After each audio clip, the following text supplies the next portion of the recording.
நமது மெய்ப்பரும் நமது மீட்பரும் நமது ஆண்டவருமாகிய இயேசு கிறிஸ்துவில் பிரியமான உறவுகளே, நாள்தோறும் வத்திக்கான் வானொலியின் நிகழ்ச்சிகளை அருள் ஒளி இணையதளம் வழியாக உங்களுக்கு நாங்கள் ஒளிபரப்புகின்றோம்.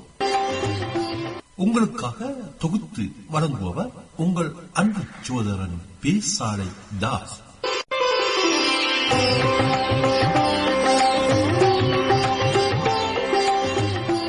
லௌதேத்தூர் இயேசுஸ் கிறிஸ்துஸ். இயேசு கிறிஸ்துவுக்கு புகழ். தமிழ் கூறும் நல்லுலகில் வாழும் அனைத்து அன்புள்ளங்களுக்கும் வத்திக்கான் வானொலியின் வணக்கம். இறைவன் உங்கள் உள்ளத்தையும் இல்லத்தையும் தன் அன்பாலும் அருளாலும் அமைதியாலும் இன்றும் என்றும் நிரப்புவாராக.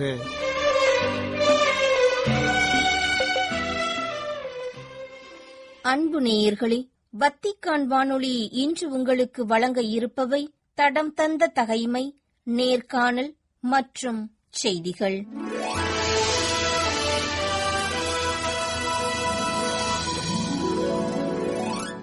தடம் தந்த தகைமை. பெலிஸ்தியர் மேல் படையெடுத்த அரசர் தாவீது.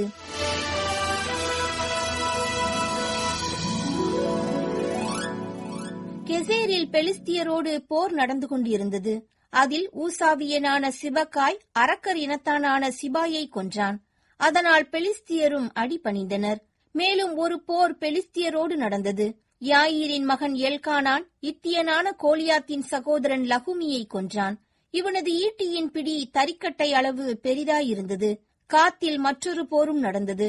ஒவ்வொரு கையிலும் காலிலும் 6 விரல்களாக 24 விரல்களைக் கொண்ட அரக்கர் இனத்தானான நெட்டையன் ஒருவன் அவ்வூரில் இருந்தான். அவன் இஸ்ரேலை பழித்துரைத்தான். தாவீதின் சகோதரராகிய சிமையா மகன் யோனத்தான் அவனை கொன்றார்.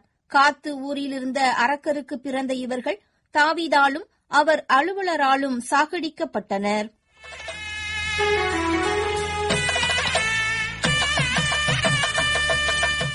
நேர்காணல்.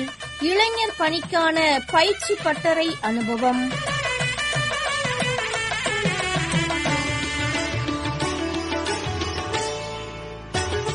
துணிவு மிக்கவர்கள், துள்ளல் மனம் கொண்டவர்கள் இளைஞர்கள். ஆற்றல் மிக்கவர்கள், அறிவுபூர்வமாக செயல்படுபவர்கள் அவர்கள். ஒவ்வொரு இளைஞரும் வீரர், உடையாத பாறை போன்ற உள்ளம் கொண்டவர். இத்தகைய இளைஞர்களின் சக்தி அதிகமாக கொண்ட நாடு இந்தியா, அதிலும் குறிப்பாக தமிழ்நாடு. நமது கத்தோலிக்க இளைஞர்களை இயேசுவின் பார்வையில் உருவாக்கும் பணியை முதன்மையாக கொண்டது நமது தமிழக கத்தோலிக்க தலத்திரு அவை. இளைஞராம் இயேசுவின் வழியில் புதிய சமூகம் படைக்க அயராது பணியாற்றிக் கொண்டிருக்கும் சிறப்பான தலத்திரு அவை. அவ்வகையில் தமிழ்நாடு கத்தோலிக்க இளைஞர்களை இயேசுவின் வழியில் உருவில் வளர்க்கும் வண்ணம் அண்மையில் நாகர்கோவிலில் நடைபெற்ற 12 நாட்கள் பயிற்சி பாசறை பற்றிய கருத்துக்களை இன்று நம்முடன் பகிர்ந்து கொள்ள இருப்பவர் அருள் சகோதரி சேசு பாக்கியம். புனித வியாகுல அன்னை மரியின் ஊழியர் சபையைச் சார்ந்த அருள் சகோதரி சேசு பாக்கியம் அவர்கள் தமிழ்நாடு கத்தோலிக்க இளைஞர்கள் பணிக்கான பயிற்சி பட்டறை பற்றிய கருத்துக்களை நம்மிடம் பகிர்ந்து கொள்ள உள்ளார். சகோதரி அவர்களை வத்திக்கான் வானொலி நேயர்கள் சார்பில் அன்புடன் அழைக்கின்றோம். வணக்கம் சகோதரி. அண்மையில் நடைபெற்ற இளைஞர்களுக்கான பயிற்சி பட்டறை பற்றி கூற முடியுமா? வத்திக்கான் வானொலி நேயர்களுக்கு வணக்கம். மே 19 முதல் மே 30 வரை ஆயர் இல்லத்தில், அருள்வாழ்வு இல்லத்தில் எங்களுக்கு 12 நாட்கள் இளைஞர் பயிற்சி பாசறை நடைபெற்றது. மிகவும் அருமையாக ஏற்பாடு செய்யப்பட்டிருந்தது. தமிழ்நாடு இளைஞர் பணிக்குழு இயக்குனர் அருட்திரு கும எடிசன் அவர்கள் எங்களோடு இருந்து எல்லா விதமான நிகழ்வுகளிலும் பலவிதமான கருத்துக்களை எடுத்துரைத்து அனைத்து நிகழ்வுகளிலும் நாங்கள் உயிர் துடிப்போடு பங்கெடுத்துக் கொள்ள எங்களோடு பயணித்த விதம் மிகவும் அருமையாக இருந்தது. நாங்கள் அருட்சகோதரிகள், இளைஞர்கள், இளம்பெண்கள் என ஏறக்குறைய 30 பேர் நாங்கள் அந்த பாசறையில் கலந்து கொண்டோம். முதல் நாள் எங்களை வரவேற்ற விதம் மிகவும் சிறப்பாக இருந்தது. மிக விரைவிலேயே நாங்கள் ஒவ்வொருவரும் வேறு வேறு துறவற சபைகள், வேறு வேறு மறை மாவட்டங்கள், இதற்கு முன்னால் யாரும் யாரையும் அறிந்திராத சமயங்களில் கூட விரைவிலேயே ஒரு தோழமை உணர்வோடு எல்லோரோடும் பழக முடிந்தது. சுமூகமான உறவோடு அனைவரோடும் இணைந்து செயல்பட முடிந்தது. இதற்கு காரணமாக அமைந்தவர் இளைஞர் பணிக்குழு இயக்குனர். நாங்கள் இறைவேண்டல் செய்து இந்த பயிற்சி பாசறையை ஆரம்பித்தோம். என்ன நோக்கத்திற்காக இந்த பயிற்சி பட்டறையானது நடைபெற்றது என்று எங்களுடன் பகிர்ந்து கொள்ளுங்களேன். இந்த கூட்டத்தினுடைய நோக்கம் என்ன என்று மிகவும் தெளிவாக எடுத்து கூறப்பட்டது. தொடர்ந்த பயிற்சி காலங்களில் ஒவ்வொரு நாளும் விதவிதமான தலைப்புகள் அனைத்தும் பள்ளிகளில் பயிலுகின்ற மாணாக்கர் மற்றும் இளைஞர்களை மையமாக வைத்தே அமைந்தது. அவர்களை நாம் உருவாக்குவது எப்படி, இந்த கால சூழலுக்கு ஏற்ப இளைஞர் இயேசுவை போல அவர்களை உருமாற்றுவது எப்படி, அதற்கு ஏற்றாற்போல் அவர்களோடு பயணிக்கின்ற இளைஞர் பணிக்குழுவில் இருக்கின்றவர்கள் தங்களை உருமாற்றிக் கொள்வது எப்படி என்று பல்வேறு கோணங்களில் கொடுக்கப்பட்ட கருத்துக்கள் மிகவும் உதவியாக இருந்தன. இளைஞர் பணிக்குழுவினுடைய வரலாறு சொல்லப்பட்டது. 1931 பெல்ஜியம் நாட்டில் தொடங்கப்பட்ட தொழிலாளர்கள் மத்தியில் தொடங்கப்பட்ட இந்த கத்தோலிக்க இளைஞர்கள் இயக்கம் இன்று இந்தியாவில் 1966 முதல் பரவி இன்று வரை பல்வேறு விதமான பரிணாமங்களை கொண்டு வந்திருக்கிற வரலாறை பார்க்கும் பொழுது எவ்வளவோ பேர் இதற்காக அரும்பாடுபட்டு உழைத்துள்ளார்கள் என்பதை நினைத்து மகிழ்ச்சியாக இருந்தது. இதன் மூலம் கத்தோலிக்க அல்லாத மாணாக்கர் மத்தியில் ஏற்பட்டிருக்கிற அதிர்வுகளை, அவர்களிடம் ஏற்பட்ட மாற்றத்தை, அவர்களால் சமூகத்திற்கு ஏற்பட்ட பல்வேறு பணிகளை நினைத்து பார்க்கும் பொழுது இதனை இன்னும் அதிகமாக எப்படியாவது நமது நிறுவனங்களில் பங்குத்தளங்களில் உருவாக்கியே ஆக வேண்டும் என்ற உத்வேகம் ஏற்பட்டது.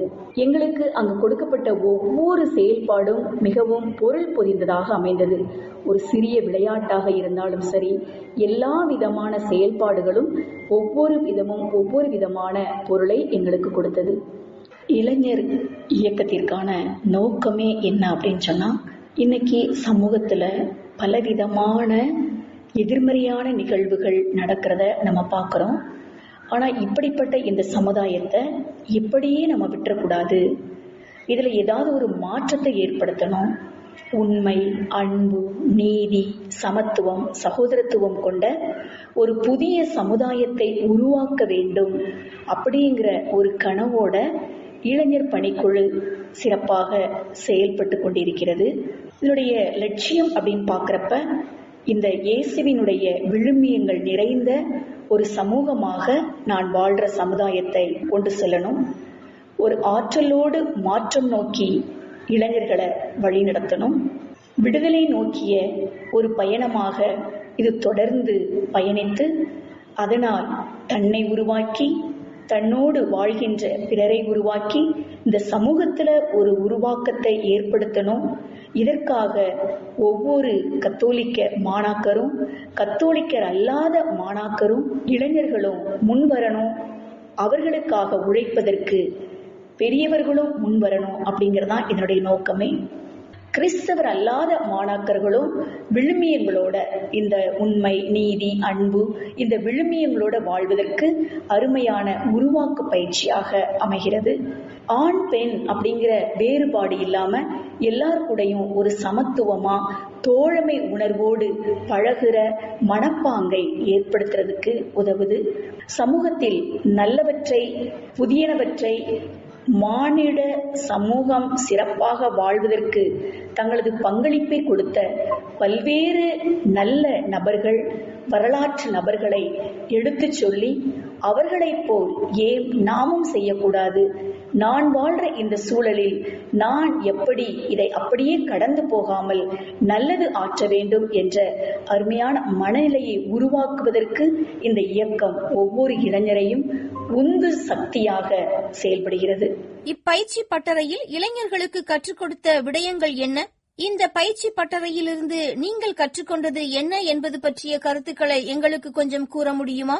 நல்ல விழுமியங்களை நமக்குள்ளே உருவாக்கி அதன் அடிப்படையில் கட்டி எழுப்பப்பட்ட இறை நம்பிக்கையாக அர்த்தமுள்ள நம்பிக்கையாக, செயல்பாடுகளுக்கு நம்மை அழைத்துச் செல்லுகின்ற இறை நம்பிக்கையாக இளைஞர் இயேசு மாற்றத்தை கொண்டு வந்தது போல வாழும் இடத்தில் மாற்றத்தை கொண்டு வரும் ஒரு அருமையான ஊக்க சக்தியாக இருப்பதற்கான பயிற்சிகள் கொடுக்கப்படுகிறது. ஆளுமை உருவாக்கம்.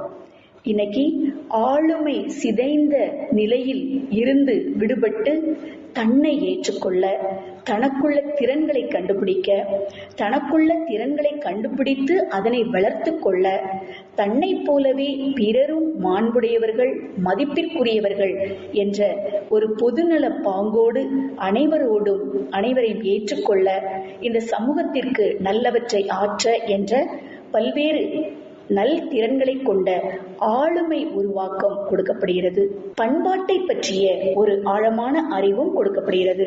நாம் வாழுகின்ற இந்த பண்பாட்டு சூழல், அதனுடைய வேர் என்ன, நம் பண்பாட்டிலிருந்து நாம் இன்று எப்படி வளர்ந்திருக்கிறோம், அதனை எங்கே தொலைத்து விட்டோம், அதை எப்படி கண்டறிந்து மீண்டும் மீட்டெடுப்பது, இதற்கு கலைகளை எப்படி நாம் பயன்படுத்திக் கொள்வது, நம்முடைய மண்ணின் கலைகள், மண்ணின் பண்பாடுகள் இவற்றை மீட்டெடுப்பது போன்றவை இங்கு பயிற்சியாக கொடுக்கப்படுகிறது. நலவாழ்விற்கு அதிகமான முக்கியத்துவம் கொடுக்கப்படுகிறது. நலவாழ்வு அப்படின்னு சொல்லும் பொழுது உடல், மனம், உணர்வுகள், பிறரோடு கொள்ளும் உறவு அனைத்தும் ஆரோக்கியமாக இருப்பதற்காக நல்ல உணவு முறை, நல்ல பழக்க வழக்கங்கள், உடற்பயிற்சி, எல்லோரையும் சமமாக பாவிக்கக்கூடிய, சகோதர மனநிலையில் பாவிக்கக்கூடிய, பழகக்கூடிய ஒரு தோழமை உணர்வு, இவையெல்லாம் கொடுக்கப்படுகிறது. ஊடக அறிவை நாம் பெற்றுக்கொள்வது, ஊடகத்தில் அருமையாக என்ன வாய்ப்புகள் இருக்கிறது, என்ன வசதிகள் இருக்குது, அதே சமயத்தில் ஊடகத்திற்கு பலிக்காடாக ஆகி நல்ல சமாரியன் கதையில் வருகின்ற குற்றுயிரும் குலையுறும் கிடைக்கிறவன மாதிரி இல்லாம, அப்படிப்பட்ட ஊடகத்திற்கு அடிமையாகி கிடைக்கிறவர்களை ஒரு உதவி செய்து அவர்களை தூக்கி நிறுத்துகின்ற நல்ல சமாரியராக, அதே சமயத்துல ஊடகத்தை நல்ல காரியங்களுக்கு பயன்படுத்துவது, பொறுப்போடு பயன்படுத்துவது எப்படி என்ற அத்தகைய பயிற்சிகள் கொடுக்கப்பட்டன. சுற்றுச்சூழல் மீது அக்கறை கொள்ள வேண்டும், சுற்றுச்சூழலை நாம் பாதுகாக்க வேண்டும், பசுமையை பாதுகாக்க வேண்டும், இயற்கையோடு இணைந்து வாழ வேண்டும் என்ற கருத்துக்கள் கூறப்பட்டன. சமூக நீதி. இன்னைக்கு சாதி மறுப்பு, ஒவ்வொரு மனிதரும் முக்கியம், ஒவ்வொரு மனிதரும் கடவுளுடைய குழந்தை, ஒவ்வொருவரும் என்னுடைய சகோதரர், என்னுடைய சகோதரி என்று பார்த்து பழகக்கூடிய தன்மைகள் வரும் பொழுது இந்த சாதி உணர்வு காணாமல் போய்விடுகிறது என்ற ஒரு அருமையான தத்துவம் அழுத்தமாக கூறப்பட்டது. அரசியல் பங்கேற்பு என்று நாம் என்னை உருவாக்கி என்னோடு நிறுத்திக் கொள்வதல்ல, மற்றவர்களோடு இணைந்து ஒரு சமூகத்திற்கு தேவையான மாற்றத்தை உருவாக்குவதற்கு உதவுகின்ற நல்ல இயக்கங்களோடு சேர்ந்து அரசியலில் பங்கெடுக்க வேண்டும், அரசியலில் பங்கெடுத்து சமூகத்தில் மாற்றத்தை ஏற்படுத்த வேண்டும் என்ற கருத்தும் கூறப்பட்டது. நூல்களை அதிகமாக படிக்க வேண்டும் என்ற அருமையான கருத்தை அங்கு எனக்கு மிகவும் பிடித்தமானதாக இருந்தது. படிப்பதற்கென்று 1 மணி நேரம் ஒதுக்கி வைக்கப்பட்ட அந்த நேரம் மிகவும் புனிதமான நேரமாக நான் கருதினேன். எந்த அளவிற்கு அதிகமான உணவுப் பொருட்கள் ஒரு பக்கம் இருந்ததோ அதே அளவிற்கு பலவிதமான தரப்பட்ட புத்தகங்கள் அங்கு வைக்கப்பட்டிருந்தன. நாங்கள் ஒவ்வொன்றையும் எடுத்து படிக்க, படித்ததை குழுவில் விவாதிக்க, படித்ததை எங்களுக்குள்ளாரையே அசை போட, அதனால் எங்களுக்குள்ளாரே ஏற்பட்ட மாற்றங்களை நாங்கள் உணர்ந்து கொள்ள பலவிதமான நூல்கள் பொதுவில் வைக்கப்பட்டன. இதன் மூலமாக திரு அவைக்கும், நம்முடைய துறவர சபைகளுக்கும், மறைமாவட்டங்களுக்கும், சமூகத்திற்கும் நல்லுணர்வோடு பணியாற்றுகின்ற இளைஞர்களை உருவாக்கும் தளமாக இவற்றை உருவாக்க வேண்டும் என அனைவரையும் வாழ்த்தி, அதையே எனது விருப்பமாகவும் இறை வேண்டலாகவும் முன்வைத்து எனது இந்த பகிர்வை நான் நிறைவு செய்கிறேன். நன்றி அருள் சகோதரி சேசுபாக்கியம் அவர்களே. உங்களது பணி சிறக்க எம் வத்திக்கான் வானொலி நேயர்கள் சார்பில் வாழ்த்துக்களும் ஜெபங்களும். இளைஞர் பணிக்கான பயிற்சி பட்டறை அனுபவம் என்ற தலைப்பில் இன்றைய நேர்காணலை உங்களுக்கு வழங்கியது வத்திக்கான் வானொலி.